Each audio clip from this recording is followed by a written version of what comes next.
ईसाई है कौन नहीं है। अगर आप, मैं रांची में आपको बताता हूँ, मैं एक दिन प्रोग्राम करूंगा, ईसाई धर्म मानने वाले, सरना धर्म मानने वाले और हिंदू धर्म मानने वाले पूरे झारखंड के लोगों को लाऊंगा। आप छांट के निकालिए कौन रूढ़ी प्रथा परंपरा नहीं मान रहा है, कौन आदिवासी है कौन नहीं है। नहीं, मुझे आप चैलेंज लेंगे ये वाला? हाँ, बिल्कुल लेंगे। हाँ, मैं बुलाऊंगा, मैं खुद आऊंगी। लेकिन आप अगर सही से पहचान नहीं पाए तो आपका पेनल्टी दूंगा मैं। हाँ बिल्कुल।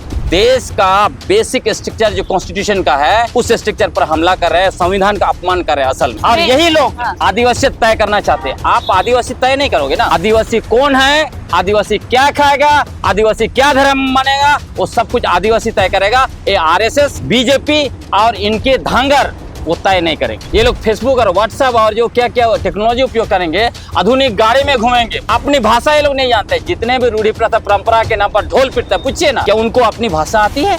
नहीं आती है। हम लोग बलि देते हैं, इसलिए हम ही लोग आदिवासी हैं। तो धरती आबा बिरसा मुंडा ने तो सबसे ज्यादा बाली प्रथा की आलोचना की, बोंगा प्रथा को छोड़ दिया उन्होंने। और अपने आप को सवाल उठा कि धरती आबा बिरसा मुंडा, इन लोगों को आदिवासी शब्द पसंद नहीं, इसीलिए आदिवासी शब्द को खत्म करने के लिए वनवासी शब्द लाया। झारखंड पसंद नहीं था इनको, इसलिए वनांचल शब्द लाया। ये लोगों को सरना पसंद नहीं, इसलिए सनातन बोलता है ना। सारे आदिवासियों को सनातन हिंदू क्यों? डर इस बात का इनको है। जोहार, नमस्कार, देख रहे हैं आप द भारत मित्र। आपके साथ मैं आरती सिंह और मेरे साथ हैं इस वक्त आदिवासी नेता और हम कहें कि प्रबुद्ध शख्सियत, जो आदिवासियत को लेकर, जो झारखंड के कोर मुद्दों को लेकर हमेशा से मुखर रहे हैं, ग्लैडसन डुंगडुंग जी। जोहार। जोहार। बाकी सारे लाम लपेट को छोड़कर मैं सीधा मुद्दे पर आती हूँ। पहला सवाल ही मेरा यही होगा कि पैसा लागू हो गया दादा, लेकिन पैसा लागू होने के बाद डिलिस्टिंग की मांग बहुत जोर शोर से है। आप भी हैं, आपको क्या लगता है कि ईसाई को अगर डिलिस्ट कर दिया जाएगा तो फिर उन्हें आदिवासी होना नहीं होना, उसका लाभ मिलना, क्या कुछ इम्पैक्ट पड़ेगा इसका? यहाँ मूल बात यह है कि डिलिस्टिंग, धर्मांतरण और आरक्षण, यदि विगत 250 साल का इतिहास देखेंगे आदिवासी आंदोलन का, क्रांति और शहादत का, तो उसमें आपको स्पष्ट मिलेगा कि ये तीन मुद्दे जो है, ये कभी भी आदिवासियों के मुद्दे नहीं रहेंगे। ये एजेंडा मूलतः जो है कि आरएसएस का एजेंडा है, जो आदिवासियों के ऊपर थोपा गया है। हम आदिवासियों के विगत मतलब डिलिस्टिंग का मुद्दा, बिल्कुल तीनों, डिलिस्टिंग, धर्मांतरण और आरक्षण, ये आरएसएस का मुद्दा है जो आदिवासियों के ऊपर थोपा हुआ है। क्योंकि इन्हीं मुद्दों के बदौलत झारखंड में बीजेपी ने 13 साल 63 दिन तक शासन किया है। अभी उनकी सत्ता चली गई है, अब वो कुछ आ नहीं सकते हैं वापस, तो इसीलिए फिर से इस एजेंडा को लाने की कोशिश कर रहे हैं। यदि आप देखेंगे आदिवासी मुद्दों को समझना है तो विगत 250 साल का इतिहास देखिए, उसमें हमारे मुद्दे रहे हैं आदिवासी पहचान, हमारा स्वायत्ता जो पेशा कानून आज के समय में है, और हमारी जमीन, इलाका और प्राकृतिक संसाधन, चाहे वो वन संपदा हो, खनिज संपदा हो या जल स्रोत हो, उस पर हमारा मालिकाना हक, ये हमारे मुद्दे रहे हैं और यही मुद्दे आने वाले समय में भी चलेंगे। ये आरएसएस का एजेंडा नहीं चलने वाला है। अभी चूंकि नगर निकाय चुनाव वगैरह होगा तो ये लोग इस एजेंडा को घुमाते रहेंगे। अच्छा, आपने ये कहा कि ये आरएसएस का एजेंडा है। मेरे पास दो सवाल है, लेकिन पहले मैं पैसा को लेके, पैसा में कहीं भी रूढ़िवादिता का जिक्र नहीं है। रूढ़िवाद का जिक्र वहीं पर है जहां पर संसाधनों की बात आई है, जबकि आप इसके ठीक पैसा जो छत्तीसगढ़ में लागू किया गया है उससे आप कंपेयर करें तो हमारे यहाँ वैसे जब भी 5th शेड्यूल का एरिया, जो मेरी जानकारी है ग्लैडसन जी, कि 5th शेड्यूल का एरिया है तो कस्टोडियन कौन होंगे? राज्यपाल होंगे। बिल्कुल। लेकिन हमारे यहाँ जो पैसा आया उसमें राज्यपाल का तो जिक्र तक नहीं है। हमारे यहाँ कस्टोडियन डीसी हो रहे हैं, यानी कि, और उसके बाद अगर चीजें नहीं होती हैं तो फिर सीधे सीएमओ से होगा। तो फिर ये स्वशासन, फिर ये रूढ़िवादिता को और ग्राम सभाओं को अधिकार, आपको नहीं लगता कि ये जो चीजें चेंज की गई, रूढ़िवादिता की जगह आदिवासी कर दी गई, इसका बहुत बड़ा अंतर पड़ा है? देखिए, ये जो रूढ़ी प्रथा परंपरा का जो नैरेटिव बना रहे हैं ना, एक तरह से एक फर्जी बेबुनियाद नैरेटिव बनाया जा रहा है। मेरे पास है ड्राफ्ट, देखिए, जो रूढ़ी प्रथा का जो तथाकथित ठेकेदार हैं, एक संगठन का नाम है, आपको देखिए, रूढ़ी जन आदिवासी समन्वय समिति। इसके संस्थापक हैं झारखंड पंचायत राज विभाग के पूर्व निदेशक निशा उरांव जी। निशा उरांव जी का यह ड्राफ्ट देख लीजिए। क्या है इसमें? रूढ़ी अब मैं बताता हूँ, एक मिनट, ये नहीं वाला आपको लाइन है। उतना समझ में नहीं आएगा, मैं आपको बताता हूँ क्या है। नहीं, मैं ये बस दोनों ये देख रही हूँ नहीं, ये पंचायती ये राज- दोनों आप देख लीजिए, ये जो है झारखंड सरकार ने अभी लागू किया, हाँ, ये जो है निशा मैडम का है। दोनों में क्या अंतर है? ये लिखती है अधिनियम से अभिप्रेत है झारखंड पंचायत राज अधिनियम 2001, धाराएं झारखंड पंचायत राज अधिनियम 2001। तो क्या झारखंड पंचायत राज अधिनियम रूढ़िवादी के बारे में है? और इसमें देखिए हमारा हल्ला गुल्ला करने के बाद झारखंड सरकार ने सुधारा अधिनियम का अभिप्रेत पंचायत उपवन अनुसूचित क्षेत्रों में विस्तार अधिनियम 1996। समझ रहे हैं? ये तो फर्क ये है, मैडम ये से फर्क है। फर्जी नैरेटिव बनाती है। ये पूरा जो है अभी जो झारखंड सरकार ने जो लागू किया है उसका पूरा फाउंडेशन निशा मैडम का दिया हुआ है। ये तो ऐसे ऐसे यहाँ पे डाली है जो हमारे आदिवासी लोग जो है गुस्सा में आ जाएंगे। ये क्या की थी? माननीय रघुवर दास जी जब मुख्यमंत्री थे, उन्होंने भूमि अधिग्रहण में पारंपरिक ग्राम सभाओं का अधिकार 80% से घटा के 33% को डाला था। उसी को जो है कि निशा मैडम ने डाला अपना ड्राफ्ट में। अच्छा। दूसरी बात, पारंपरिक हाथू मुंडाओं के ऊपर निशा मैडम ने मुखिया व्यवस्था थोपा। इनका ड्राफ्ट में देखिएगा, उसका उदाहरण मैं देता हूँ। भूमि अधिग्रहण जैसे जो विशेष बैठक होगा उसका बैठक बुलाने का अधिकार हाथू मुंडा को नहीं होगा, मुखिया को होगा। निशा मैडम का ड्राफ्ट बोलता है। अच्छा। उसके बाद आपको बताता हूँ, पारंपरिक ग्राम सभाओं में सचिव कौन होगा? एक सरकारी कर्मचारी होगा। ये निशा मैडम का ड्राफ्ट है। कहाँ से रूढ़ी प्रथा का बात करती है। और उसके बाद वो भी मैं एक्सपोज कर रहा हूँ आपको। ये जो एक दस्तावेज है, ये लोग जो है कि 7 जनवरी को महामहिम राज्यपाल से मिले थे। हाँ। यही रूढ़ी जन के नाम से तमाशा कर रहे थे, मुंह में रूढ़ी जन, लेकिन कहीं रूढ़ी प्रथा है नहीं। हाँ। आप बताता हूँ, ये कुछ नाम है दिख रहे हैं, हाईलाइटेड है। मैं दिखा देती हूँ। हाँ। ये देखिए, ये कुछ नाम है। ये हाईलाइटेड हाँ। में इसमें आप देता है 2-3 चीज। आप दे दीजिएगा, मैं दिखा हाँ, मैं दूंगा। इसमें एक तो ये कि इसमें खड़िया पारंपरिक स्वशासन व्यवस्था का 6-7 लोगों का इनफैक्ट नाम है। उसमें से निशा मैडम 4 लोगों को बता रहे हैं डोकलो सोहर। अच्छा। डोकलो सोहर जो सर्वोच्च पद होता है। हाँ। अब इसमें एक नाम है कलावती देवी। हमारा खड़िया पारंपरिक स्वशासन व्यवस्था में खड़िया समाज में देवी कोई टोटेम नहीं होता टोटेम है। नहीं तो ये है। खड़िया ये देवी कहाँ से आ गई? और खड़िया पारंपरिक स्वशासन व्यवस्था में महिलाएं डोकलो सोहर नहीं हो सकती है। तो ये कहाँ से पैदा कर दी निशा मैडम डोकलो सोहर? और आप देख लीजिए, ये 7 नाम है, इनमें से किसी को खड़िया भाषा नहीं आता है। तो आप सोचिए, जिनको अपनी भाषा ही नहीं आती और रूढ़ी जन कैसे हो सकता है? कैसे वो पारंपरिक स्वशासन व्यवस्था को समझेगा? कैसे वो रूढ़ी प्रथा परंपरा को समझेगा? और इसमें देखिए अद्भुत, तो एक तरह से फर्जीवाड़ा की है। दूसरा और एक बताता हूँ, मुंडा व्यवस्था, मुंडा पारंपरिक स्वशासन व्यवस्था का सर्वोच्च पद जो होता है महाराजा, जो महाराजा मंदरा मुंडा के समय से चलते आ रहा है। अब अभी के समय में 22 पड़ा कंपार्ट मुंडा जो है व्यवस्था है। अब इसका सर्वोच्च पद में सनी का लुगुन करके महाराजा बैठे पड़े हैं। अब इन्होंने नया पद निशा मैडम ने क्रिएट किया। क्या बोल रहे हैं? महादेव मुंडा दिसुम गोम के। मुंडा पारंपरिक स्वशासन व्यवस्था में दिसुम गोम के जैसा कोई पद नहीं होता है। दूसरा, इधर 2 लोगों को दिखा रहा है। मीर मुंडा ग्राम प्रधान, नेता सिंह मुंडा ग्राम प्रधान। मुंडाओं की पारंपरिक स्वशासन व्यवस्था में ग्राम प्रधान जैसा कोई पद नहीं होता है। वहां पे क्या होता है? हाथू मुंडा। अच्छा। तो आप सोचिए कि रूढ़ी जन आदिवासी समन्वय समिति और रूढ़ी जन के नाम से इतना नफरत फैला रही है निशा मैडम, और खुद फर्जीवाड़ा किए हुए है। हम तो सोच रहे हैं, अभी हमको समझ में आ रहा है, जितने भी बड़े बड़े IAS क्यों इतना ज्यादा भ्रष्टाचार करते हैं, फर्जीवाड़ा क्यों करते हैं, कैसे करते हैं? देखिए, पारंपरिक स्वशासन व्यवस्था को फर्जीवाड़ा तरीका, और ये सरकार का रिकॉर्ड में है, गवर्नमेंट के रिकॉर्ड में इसने दिया है। तो ये जो है हमारे खड़िया आदिवासियों की पारंपरिक स्वशासन व्यवस्था और पूरा खड़िया समाज का अपमान किया है निशा उरांव मैडम ने। और इसी तरह मुंडा पारंपरिक स्वशासन व्यवस्था और मुंडा समाज का अपमान किया है इसने। फर्जी तरीके से पारंपरिक व्यवस्था बना के सरकार का दस्तावेज में डाला हुआ है। ये जो है कि गवर्नर का ऑफिस से निकला हुआ दस्तावेज है। अच्छा। इमेजिन कीजिए, इतना बड़ा फर्जीवाड़ा। उसके साथ मैं बोलता हूँ, ये लोग मुंह से रूढ़ी प्रथा बोलते हैं। ये खुद निशा मैडम का देखिए, उरांव पारंपरिक समाज जो है रूढ़ी व्यवस्था को छोड़ के गैर आदिवासी समाज में गई है। हमको दिक्कत नहीं है, आप किसी से शादी ब्याह कीजिए, मुझे निजी से मतलब नहीं, लेकिन आप जब कहते हैं रूढ़ी प्रथा परंपरा, खुद को कहते हैं हम रूढ़ी जन और दूसरा रूढ़ी जन नहीं है, तो आप पर भी सवाल उठेगा ना। बिल्कुल। उसके साथ साथ देखिए इनकी पूरी जीवन शैली देख लीजिए, हैं। आपको एक उदाहरण बताता हूँ। आदिवासी समुदाय में बहुत सारे ऐसे आदिवासी समुदाय है, देश में 700 से ज्यादा आदिवासी समुदाय है।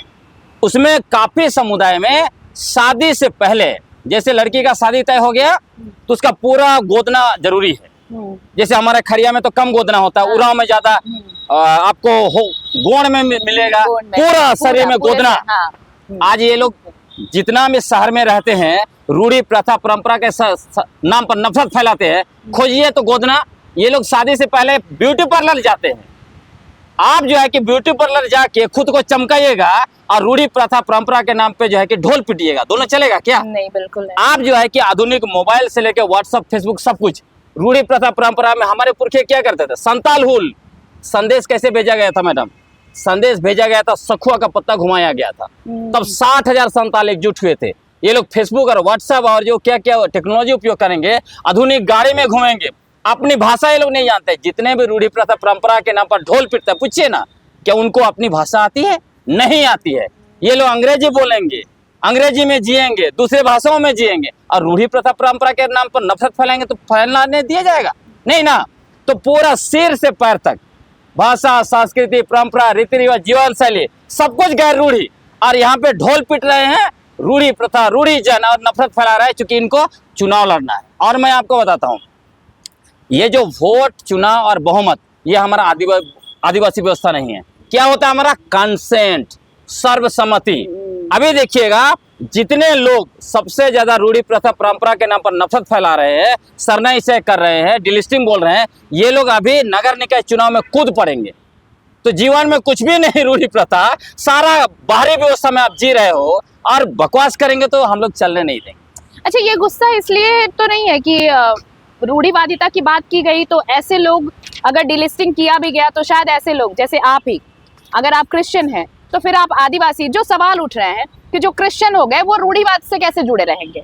उनकी तो परंपरा अलग होगी, और ये रूढ़िवादिता का मतलब ही ये पारंपरिक और अपने जड़ों से जुड़ा होना नहीं का मतलब। ये लोग रूढ़ी जन और रूढ़ी प्रथा परंपरा इसको गलत तरीके डिफाइन कर रहे हैं। वो लोग क्या बोल रहे हैं? जो सरना पूजा करता है, मतलब जो कन्वर्टेड क्रिश्चियंस हैं उनको डिलिस्ट अगर करने की मांग हो रही है इसी बेसिस नहीं, पे, आप तो ये किस बेसिस पे? इसलिए किस बेसिस पे? हाँ। इसलिए कि आप चले आइए ना हमारा गांव में, हम जंगल में आपको दिखाते हैं कितना कौन कितना रूढ़िवादी व्यवस्था में जीता है। ये धर्म का चश्मा तो आरएसएस ने पहना है ना। धर्म का जितने लोग चश्मा पहना, मैंने तो कहा आपको, हाँ। उनका जीवन में कहीं भी रूढ़िवादी नहीं, खाली मुंह में रूढ़ी से नहीं ना होगा। और ये आदिवासी होने का आधार धर्म नहीं, ये पूरा आरएसएस क्या कर रहा है कि आदिवासी पहचान को धर्म में फिक्स करने के लिए विगत 75 वर्षों से राष्ट्रव्यापी अभियान चला रहा है। इन लोगों को आदिवासी शब्द पसंद नहीं है, इसीलिए आदिवासी शब्द को खत्म करने के लिए वनवासी शब्द लाया। झारखंड पसंद नहीं था इनको, इसलिए वनांचल शब्द लाया। ये लोगों को सरना पसंद नहीं, इसलिए सनातन बोलता है ना। सारे आदिवासियों को सनातन हिंदू क्यों? डर इस बात का इनको है कि जो 3 डीएनए रिपोर्ट 2018, 19 और 24 में डीएनए रिपोर्ट आया, जिसने बता दिया कि ये जो भी लोग आरएसएस या जो भी चला रहे हैं, इनके पुरखे जो है कि 3,500 साल पहले यूरेशिया से आए, खुद विदेशी हैं। इसीलिए आदिवासी पहचान अस्मिता को नष्ट करना चाहते हैं। आदिवासी सबसे पहले भारत देश में, और खत्म करना दीजिए कि 5 जनवरी 2011 को सुप्रीम कोर्ट ने इसी बात को कहा कि आदिवासी ही भारत देश के प्रथम निवासी और मालिक है। और इसको आपको समझना, आदिवासी कौन है? आदिवासी सरना पूजा करने वाला सिर्फ आदिवासी नहीं है, आपको बता रहा हूँ। आप सोचिए, जब 70,000 साल पहले होमोसिम्पियन अफ्रीका से निकल कर आया, उसके बाद 65,000 साल पहले भारत में पहुंचा, कौन लोग थे वो? अंडमान निकोबार में आज भी है। क्या वो बोलते हैं हम सरना पूजा वाले हैं? दूसरी बात, इधर जो भी है मुंडा खड़िया ग्रुप जो छत्तीस यहाँ पे मतलब आपका छोटा नागपुर में सबसे पहले आया। जब आए थे क्या सरना पूजा करते थे? आप पता कर लीजिए, सरना पूजा नहीं करते थे। सरना पूजा कब से शुरू हुआ? जब उन्होंने गांव बसाया, कुछ अनहोनी होने लगा, तब उनको लगा कि शायद हमने कुछ गड़बड़ी किया है, कुछ शक्तियां जिसको पूजा पाठ करना पड़ेगा, तब जाके अलग जगह दिया और सरना की अवधारणा हुई। मुंडा इलाके में उसको बोलते हैं बोंगा पूजा। और बाद के दिनों में बोंगा पूजा को भी छोड़ दिया आपका धरती आबा बिरसा मुंडा ने। वो कहा कि बोंगा पूजा बलि प्रथा, चूंकि ये लोग बोलते भी हैं कि ऐसा जो बन गया आदिवासी तो बलि नहीं दे सकता है, हम लोग बलि देते हैं इसलिए हम ही लोग आदिवासी हैं। तो धरती आबा बिरसा मुंडा ने तो सबसे ज्यादा बलि प्रथा की आलोचना की, बोंगा प्रथा को छोड़ दिया उन्होंने। और अपने आप को हाँ सवाल उठा कि धरती आबा बिरसा मुंडा वो भी कन्वर्ट हो गए थे, वो डेविड हो गए थे, वो तो शुरुआत के दिनों में और इसलिए उन्होंने ये बोंगा पूजा और ये सब बंद करवाया। शुरुआत के दिनों में धरती आबा जरूर जो है कि उनका बपतिस्मा हुआ, लेकिन बाद में उन्होंने ईसाई धर्म को भी छोड़ा, फिर वैष्णव में गए, हिंदू धर्म को भी छोड़ा, अंत में सरना धर्म को भी छोड़ा। उसके बाद जो है कि वो अपना धर्म बनाए। तो इनको पूछिए ना क्या नहीं तो उनको पूछिए जितने बिरसायत हैं क्या वो आदिवासी है कि नहीं। दूसरा टन्ना भगत लोग, वो भी हरियाणा ही चढ़ाते हैं, वो भी जो है कि बलि नहीं देते, क्या वो आदिवासी नहीं है कि नहीं है। तो ये लोग कुमार कुमारी खुद देवी लिख रहे हैं, मैंने आपको दिखा दिया। अपना हमारा जो है कि आदिवासी का मूल पहचान क्या है, किली और टोटेम है। ये लोग ना किली जानते हैं ना टोटेम जानते हैं। ये लोग जो आजकल गोतर गोतर बोलता है, गोत्र हिंदू समाज में होता है। और उसके बाद जो है कि कुमार कुमारी देवी भगत और क्या क्या लिखते हैं। और ये लोग हम लोग को रूढ़ी प्रथा और आदिवासी होने का ये नसीहत देंगे, कौन आदिवासी है कौन नहीं है। पूरी दुनिया में आदिवासी एक अलग जो है कि रेशियल आइडेंटिटी है, अलग रेस माना जाता है, एक कल्चरल आइडेंटिटी है। और पूजा पाठ कल्चरल आइडेंटिटी का ही एक पार्ट है। उसके बाद जो है कि लिंग्विस्टिक आइडेंटिटी, ये तो अपनी भाषा ही नहीं जानते हैं। ये तो खुद जो है कि आधा आदिवासी गायब हो गए इनके अंदर में, तो दूसरों पर कैसे सवाल उठा सकते हैं? तो आदिवासियत का आधार क्या, मतलब मुझे मेरा ये मैं तभी इसलिए पूछ रही थी, ये मेरा व्यक्तिगत सवाल है ग्लैडसन जी आपसे, कि लड़ाई इसी बात पे चल रही है कि आदिवासियत का आधार ही उसकी रूढ़िवादी परंपरा है जो सदियों से चली आ रही है। आधार ये मेरी बात सुन लीजिए। हाँ, बिल्कुल वो चली आ रही है। अगर मान लीजिए जो सवाल उठ रहे हैं कि आदिवासियत से क्रिश्चियन को इसलिए डिलिस्ट किया जाना चाहिए कि अगर वो क्रिश्चियन हो गए हैं तो फिर वो अपनी परंपरा को कहाँ ढो रहे हैं। यही ना गड़बड़ है, बस यही चीज आपको मैं बता रहा हूँ। आप सच्चाई क्या है आप खोजिए, आप सर्वे कीजिए रांची में। रांची में जितने आदिवासी रहते हैं, चाहे वो सरना मानता है, ईसाई मानता है, हिंदू मानता है, आपको जब रूढ़ी परंपरा जो है, रूढ़ी जैन का जो आप तराजू नापिएगा ना, 90% आदिवासी उसमें निकल जाएगा। इसमें ईसाई का बात नहीं है। ये लोग ईसाई बोल के भ्रम फैलाता है, ये तो मैं सच्चाई आपको बता रहा हूँ। आपको कैलिफोर्निया यूनिवर्सिटी का 20 फरवरी 2024 का जो रिपोर्ट है उसको पढ़ना पड़ेगा। वो क्या बोल रहा है कि भारत में जो लोग रह रहे थे वो हंटर और गैदरर थे। अच्छा, वो हंटर और गैदरर कौन थे? आदिवासी थे। और यही हंटर और गैदरर के जो वंशज है वो आदिवासी है। इसको अगर आपको टेस्ट करना है तो हमारा सिमडेगा इलाका चले जाइए, खूंटी के जंगलों में चले जाइए, वहाँ गुमला के जंगलों में चले जाइए, या फिर इधर लातेहार के जंगलों में चले जाइए। जंगल में जो भी आदिवासी को मिलेंगे आप, कोई महुआ चुन रहा है, कोई कारिल पुटू चुन रहा है, कोई कुकड़ी चुन रहा है, कोई शिकार कर रहा है, वहाँ पे आप पता नहीं कर पाएंगे कि कौन आदिवासी है, ईसाई है, कौन ये है। अगर मैं रांची में आपको बताता हूँ, मैं एक दिन प्रोग्राम करूंगा, ईसाई धर्म मानने वाले, सरना धर्म मानने वाले और हिंदू धर्म मानने वाले पूरे झारखंड के लोगों को लाऊंगा। आप छांट के निकालिएगा कौन रूढ़ी प्रथा परंपरा नहीं मान रहा है, कौन आदिवासी है कौन नहीं है। नहीं, मुझे आप चैलेंज लेंगे ये वाला? हाँ बिल्कुल लेंगे। हाँ, मैं बुलाऊंगा, मैं खुद आऊंगी। लेकिन आप अगर सही से पहचान नहीं पाए तो आपका पेनल्टी दूंगा मैं। हाँ बिल्कुल, मैं तैयार हूँ, ये चैलेंज स्वीकार है आपका। मुझे ये बताइए कि आप जिस आइडेंटिटी की बात कर रहे हैं, या मैं ये भी बोलता ना, सिर्फ आप जो लोग रूढ़ी प्रथा परंपरा के नाम पर पीट रहे हैं ना, उन्हीं को लेके आइए। हम 100 लोगों को खड़ा कर देंगे और इसमें से चुनो कि कौन कौन है। हाँ। नहीं, मैं ये बोल रही हूँ कि जिस तरीके से ये कहा गया ना कि आदिवासियों की अपनी लिंग्विस्टिक आइडेंटिटी होती है, अपनी जो मोबालिटी आइडेंटिटी है वो भी है उनका, कि वो कैसे करते हैं। तो रिलीजियस आइडेंटिटी नहीं होती क्या उनकी? होती है या नहीं होती है? वो कल्चरल आइडेंटिटी का ही पार्ट है, एज ऑफ नाउ। हाँ, कल्चरल आइडेंटिटी। हाँ बिल्कुल, मैं पूरी दुनिया का मैं बता रहा हूँ। हाँ। पूरी दुनिया के आधार पर आप देखेंगे तो ये जो पूजा पाठ जो भी है, प्राकृतिक पूजक, वो आज तक एज ऑफ नाउ वो कल्चरल आइडेंटिटी का पार्ट है। अब यूएन का रिपोर्ट आप पढ़ लीजिएगा।